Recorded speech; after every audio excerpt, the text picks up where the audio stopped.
Shalom and welcome everyone to our annual Yom HaShoah ceremony. The biblical narrative in the book of Exodus introduces the prototype of the Nazis and other would-be genociders of the nation of Israel, Amalek, a ruthless enemy with no common border with the Israelites, killed and maimed the weakest amongst the Jews in a surprise attack. God warns his people, Zachor, al tishkach, remember, do not forget. That warning echoes loudly in our time. There are thousands of memorials, wreath-laying ceremonies, pious speeches, moments of silence, and political proclamations meant to ensure that, at least for a few minutes, many will remember. But the facts on the ground warn us that we are forgetting how it all began, with unchallenged words and hate, with confusion and a lack of collective action. We forget the cultural and sports elites, physicians, lawyers, pundits, and businessmen, those in Germany then and across Europe and the Americas today, eager to appease Hitler, to collude with the Nazis, and who remained indifferent to the growing threats and suffering of the Jews. But it's not just forgetting the details of the past. Perhaps that's just part of human nature.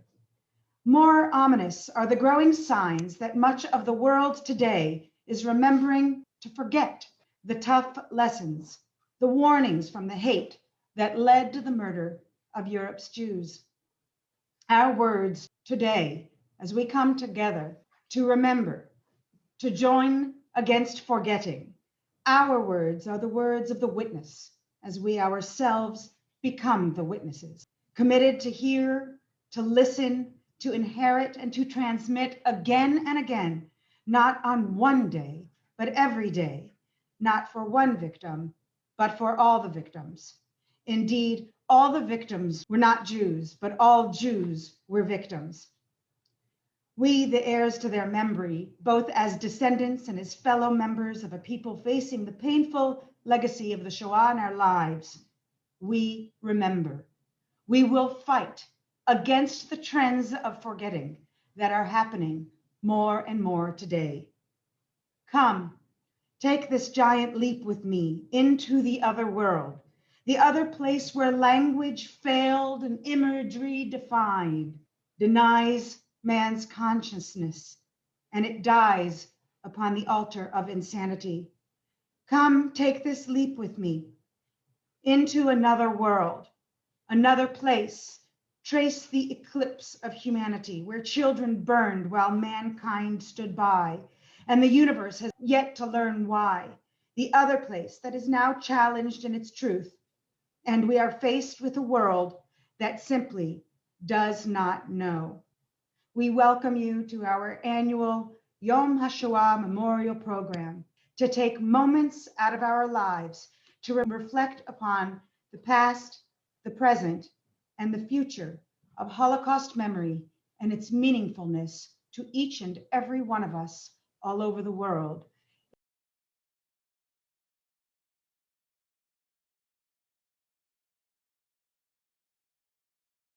Can you imagine what the parents were thinking before they were killed? Maybe like David Berger, who before he perished, wrote to his girlfriend in the last letter that he wrote. I should like someone to remember that there once lived a person named David Berger. Perhaps none of his family member will survive. Perhaps no Jews will survive. David Berger was born around 1915 in southern Poland. He belonged to the active Zionist youth movement, and in 1939 he went to Vilnius, Lithuania, where Zionist youth groups gathered. In 1940, David sent to his girlfriend, Elsa, who had left Poland in 1938 for Palestine.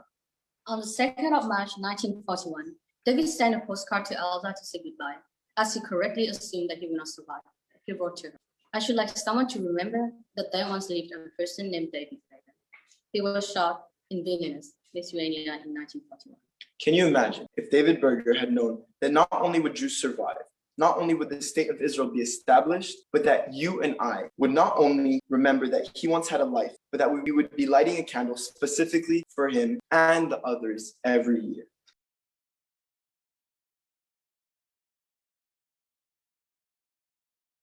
My Savta, Lea Fuchs-Chen, born on the border of Hungary and Romania in a city called Nojvaroj, around her birthday, that was Hanukkah, always told a story of how she was taken to Birkenau, and after Birkenau, she was taken to a working factory where they made light bulbs. And they knew that it was Hanukkah, but they had no way to light candles.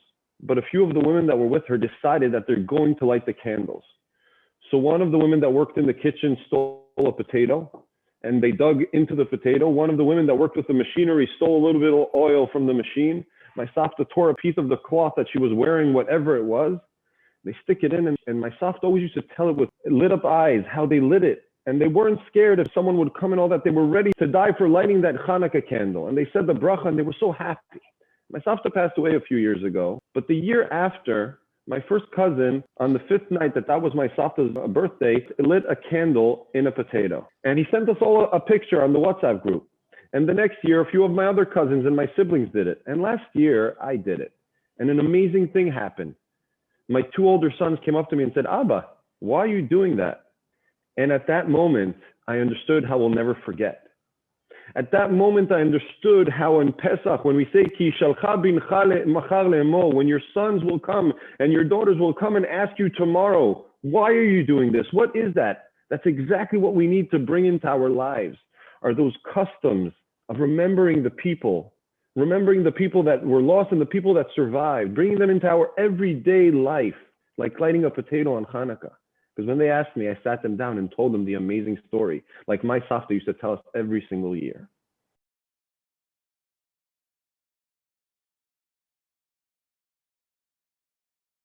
I'm lighting a candle in memory of Herschel Tzvi Pikasovich. Herschel was his first name, but they called him by his middle name, Tzvi. Tzvi was my grandfather's brother, the youngest sibling of 7. My grandfather felt very close to him. My older brother is named after him.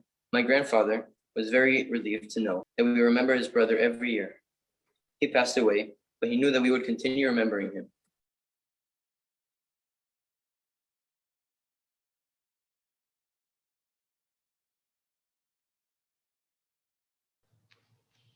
Against Silence by Elie Wiesel. Once, generations ago, somewhere under flaming heavens, there existed a walled world, a bewitched world, a cursed world, where the ruling hangman changed all the laws of creation. The world was upside down. Dead men lie in the streets and no one turned to look at them. Children became old wise men overnight. Bread was more dear than gold and diamonds. You are drawn into this world by the singular and weighty details of each survivor's story. We are drawn to want to know more about what happened inside, between the walls, what the victims thought and felt before they were led to the slaughter. Here you will discover what transpired in the mind and in the soul of Jewish mothers torn from their children, and in the mind and soul of the Jewish children who hid like animals. These voices, I listen to them and they seem strangely familiar. They evoke an engulfed universe that was also mine. The stories they tell, I know them. It is strange how similar they are. And those days, all European Jews went through the same trials. Forced to enter the kingdom of night, they discovered the same truth. Before, during, and after, a logical, simple, immutable structure. To approach it, we must demonstrate intelligence, sensitivity. We must know how to listen. Let us listen to them. What they have to say about their past constitutes the basis of our future. Fanaticism leads to racism, racism to hate, hate to murder, murder to the death of the species. The danger lies in forgetting. Forgetting, however, will not affect only the dead. Should it triumph, the ashes of yesterday will cover our hopes for tomorrow. The voices must be listened to. They are the embodiment of a powerful and anguished call to life, to faith, and to salvation.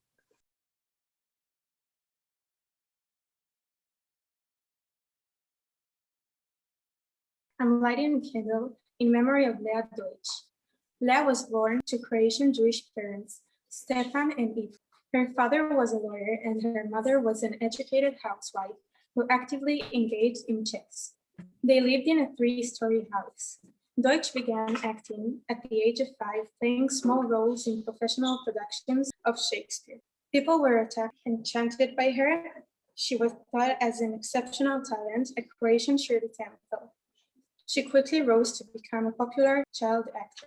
In 1941, race laws prevented Deutsch from acting. She was banned from theater, where she performed, and a little later from a school that she attended. Deutsch's schoolmate recalls, she used to sit motionless on a bench across from theater in a little herringbone patterned coat with the little Star of David on her sleeve, staring for hours at the building where once she was a star, and now she couldn't even enter the building.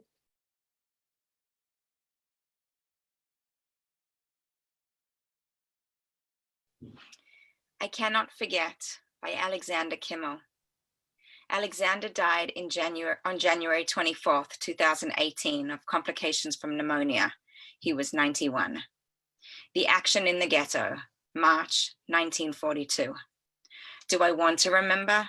The peaceful ghetto before the raid, children shaking like leaves in the wind, mothers searching for a piece of bread, shadows on swollen legs moving with fear. No, I don't want to remember, but how can I forget? Do I want to remember the creation of hell, the shouts of the raiders enjoying the hunt, cries of the wounded begging for life, faces of mothers carved with pain, hiding children dripping with fear? No, I don't want to remember, but how can I forget? Do I want to remember my fearful return? Families vanished in the midst of the day, the mass graves steaming with vapor and blood. Mothers searching for children in vain, the pain of the ghetto cuts like a knife. No, I do not want to remember, but how can I forget? Do I want to remember the wailing of the night, the doors kicked ajar, ripped feathers floating in the air, the night scented with snow-melting blood, while the compassionate moon in showing the way for the faceless shadows searching for kin? No, I don't want to remember, but I cannot forget. Do I want to remember this world upside down, where the departed are blessed with an instant death, while the living condemned to a short, wretched life, and a long, torturous journey into unnamed places, converting living souls into ashes and gas? No, I have to remember and never let you forget. We are lighting a candle in memory of Gerson Günther Franke. Gerson was born in Germany in 1885. His parents were Bertolt and Olga. He married Elitza. He was a Supreme Court judge. During the war, he was in the Netherlands, where he perished in 1943 at the age of 58.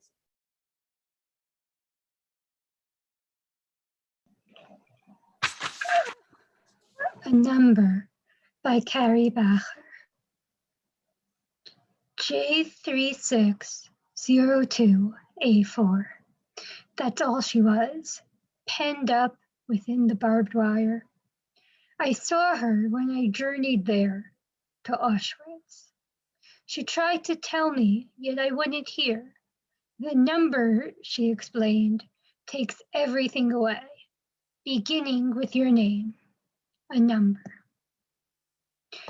J3602A4 has whispered her story to me day by day, hour by hour, since I abandoned her grave. The agony, the dehumanization, the loss of dignity, the loss of identity. To be a number is the beginning of hell.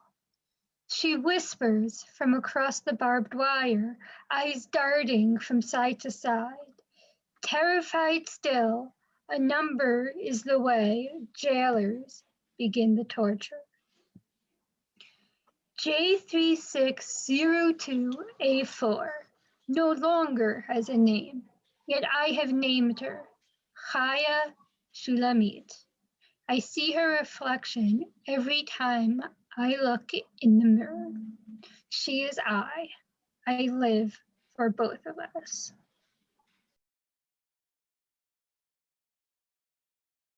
I'm lighting a candle in memory of Eddie Hamel, a football player for Dutch club AFC Ajax. Eddie was born in 1902 in New York to Jewish parents who had migrated from the Netherlands.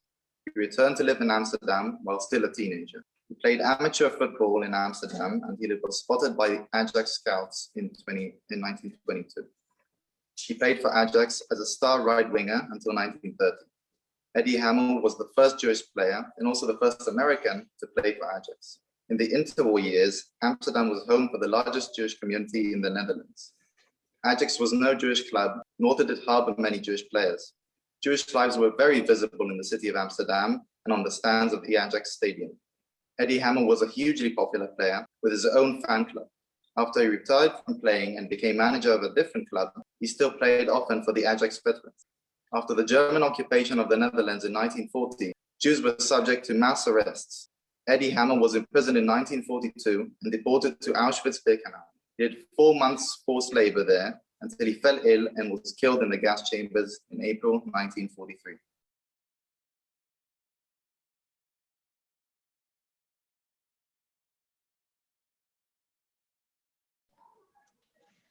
Who Will Tell? A poem by Zeni Rosenstein, an Adopt-a-Softa survivor. The atrocities that are so painful, years pass and disappear, and with them the generation of the horrors, generation of pain, and the generation of terror, generation of destruction and disappointment. The ship of time of Holocaust survivors fades away at a terrifying speed, above the sea of tears, blood, and sweat. Into the terrible oblivion, dark nights without sleep, still hearing the cries. From the depths of the earth, from the mass grave, screams are heard. They shouted desperately, "Do not forget nor forgive." What remains of them as survivors shall write it as a book for the next generation, that you shall never forget the blood that spilled like water from earth crying out to heaven. For in the passing of time, there will be no one to speak. We grow old with no one left to tell. There is not enough time, and it is upon us to hurry the painful story to tell.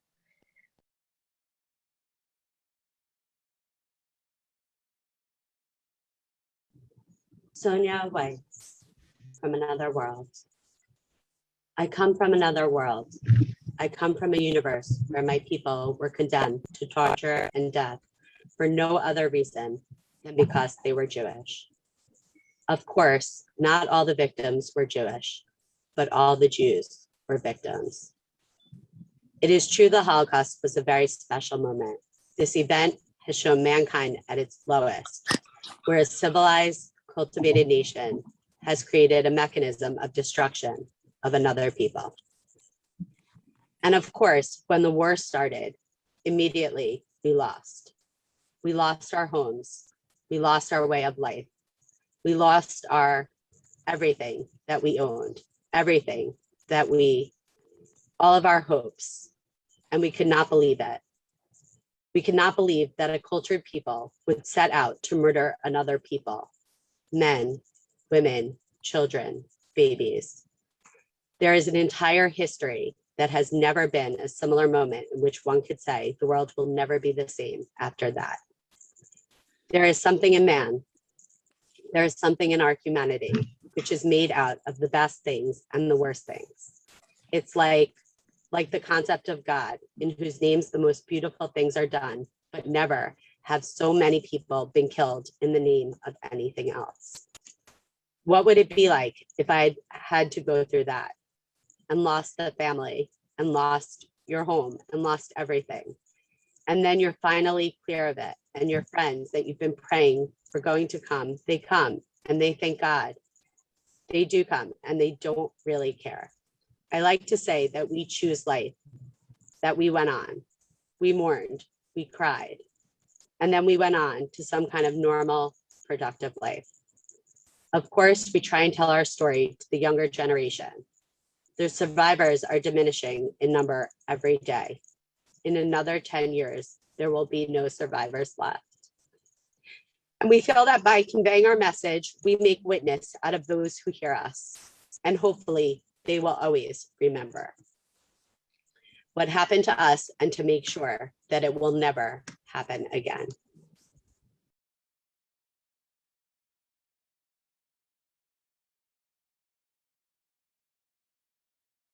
I am lighting a candle in memory of Margit Blant. Margit Fuchs Blant was born in Romania in 1913 to Benny and Teres. She was a lawyer, which was unusual for women at that time. Margit was married to Bella. She perished in Auschwitz at the age of 31.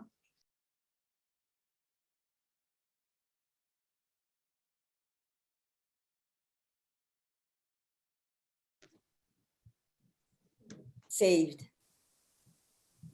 by Elie Wiesel.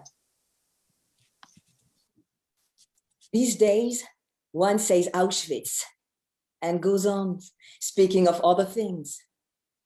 Or one makes a passing remark about Treblinka and continues doing other things. There was a time when we used to tremble, literally, before uttering those names. Nowadays, one sees them again and again in magazines, on TV, at the theater, at the movies. It seems they have even made musical comedy about Holocaust. Thus, we are trapped. We must speak, teach, analyze, educate, compare documents and testimonies. We must serve as living, integral links between the dead and future generations, so as to save the dead from death and the others from forgetfulness.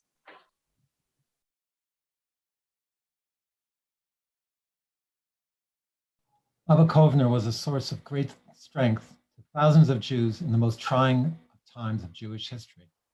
He led the uprising against the Nazis in the Vilna Ghetto. After the ghetto fell, he fled to the forest and he joined the partisans and fought there.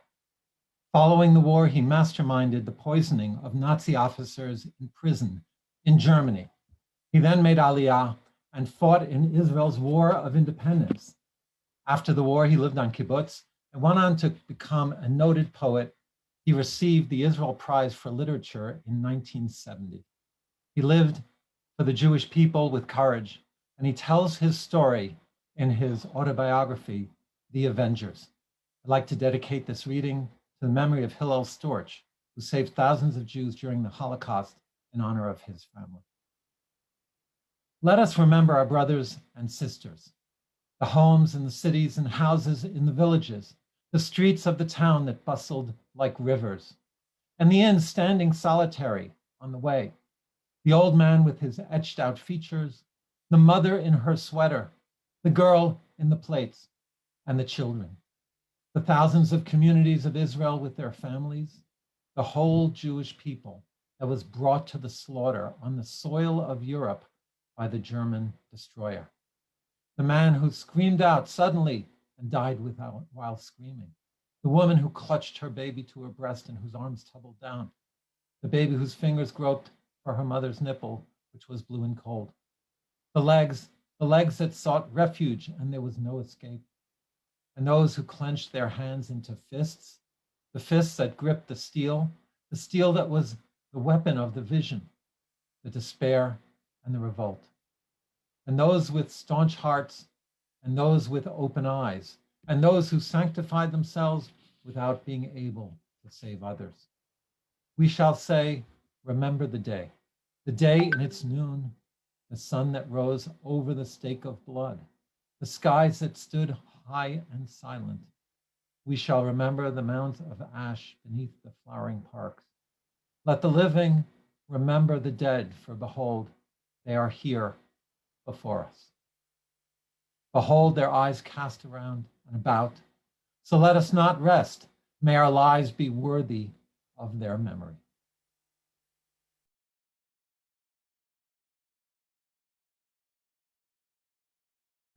אל מלא רחמים שוכן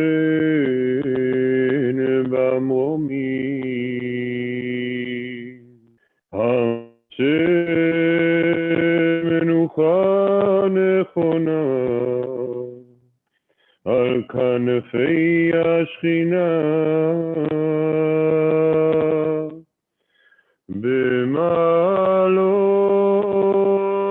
במעלות קדושים וטהורים, כזרקי המזהירים,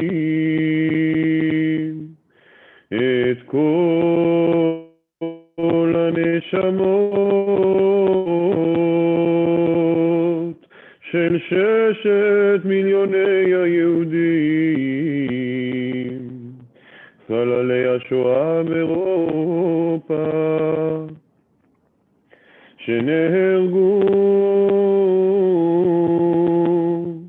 שנשחטו,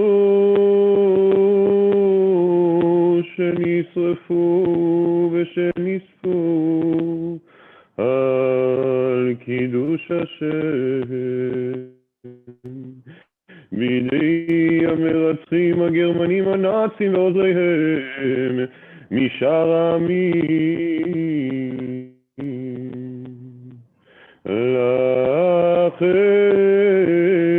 לכן בעל הרחמים יסתירם בסתר כנפיו לעולמים, ויצרור החיים את נשמותיהם. אדוני הוא נחלתם, בגן עדן תהיה מנוחתם, ויעמדו לגורלם לקיץ הימין, ונאמר אמן. יתגדל ויקדש שמי רבה, בעלמא דיברה חירותי, וימליך מלכותי, ויצמח פורקני, ויקרב משמחי, וחייכון ובימיכון ובחיי, לכל בית ישראל, בעגלה ובזמן קריב, ואמרו אמן. יהי שמי רבה מברך לעולם ולעלמי, על מיה יתברך וישתבח ויתפאר, ויתרומם ויתנשא, ויתהדר ויתהלה, ויתהלל שמך דקדושה בריחו, לעילה מן כל ברכתה, שירתה, תושבחתה, ונחמתה, דאמירן בעלמא ואמרו אמן.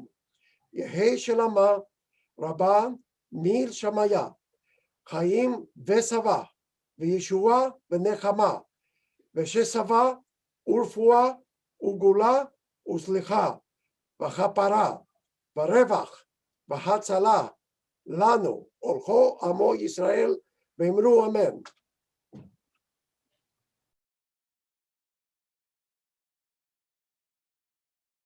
כל עוד בלבב פנימה, נפש יהודי הומיה, ולפאתי מזרח קדימה, עין לציון צופיה.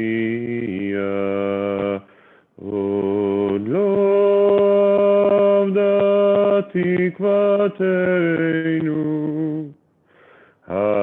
התקווה בת שנות 2000, להיות עם חופשי בארצנו, ארץ ציון וירושלים. להיות עם חופשי